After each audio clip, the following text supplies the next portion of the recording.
Hello all. Today I'm going to be talking about money and how I regulate my money and my expenditures. So for many years I had grand plans of budgets and spreadsheets and keeping the track of all of my expenditures through apps and various different formats like that. I even looked into getting a Monzo card and that kind of thing. But I am just really bad at tracking my money. So I tried all of these methods for various different lengths of times. Spreadsheets probably lasted about 3 days. Apps I would continue with for a couple of months maybe, but I would find very difficult and very time consuming to keep up with. Other formats of basically, reviewing and looking at my bank account all the time, it just wasn't really working for me. I just wasn't able to keep a track of very strict budgets. I tend to always sort of live within my means and I'm not overspending, I've not got debt, minus my student loans, but I don't know, I just wasn't able to really quantify where all my money was actually going. I have a new thing, which is not a new thing, it is a thing as old as time, as in I've just been using cash a lot, and pretty much that's it.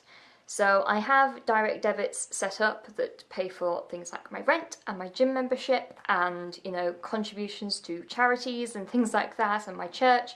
That all goes through direct debits, so that's all out of my bank account in one go.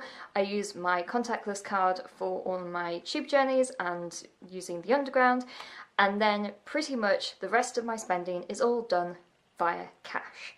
And over the past few weeks, ever since kind of the start of November, I've been trying to challenge myself to only spend £50 a week.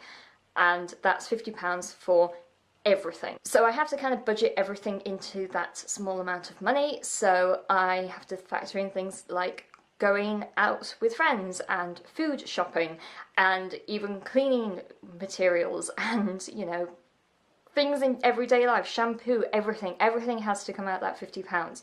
So I need to factor in things like if I'm going out for breakfast with some people on Saturday, I can't then, have a trip to Pret, for example, on the Wednesday, and then I won't have enough money for brunch.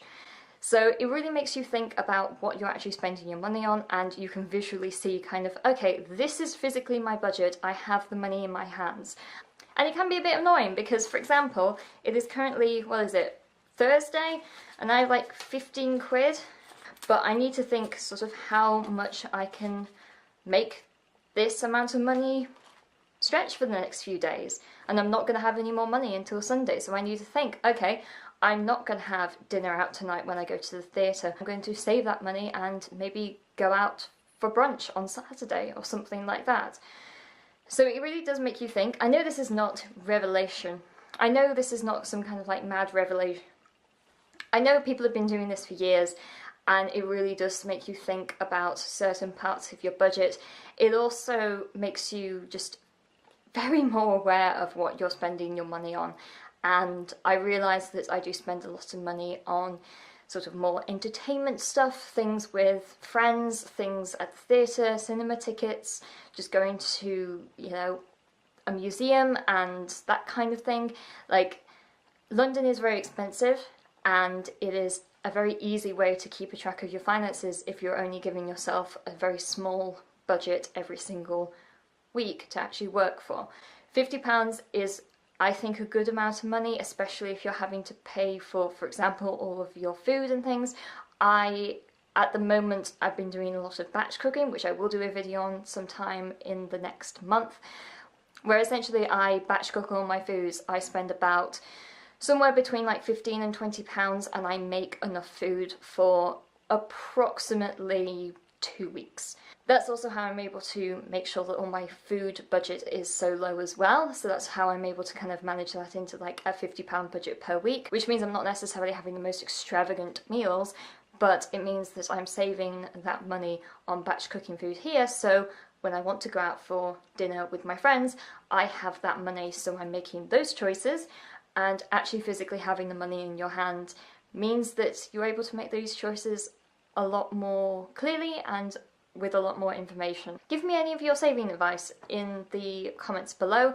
I have been binge watching a lot of the Financial Diet, which I will link in the description, because those guys are really interesting and give a really interesting take on savings in a very casual way. I will link them in the cards as well. Up there? I think it's up there. 500 videos and I still don't know where anything is, but that's also because they keep changing things. Okay, so I'll see you tomorrow. Bye.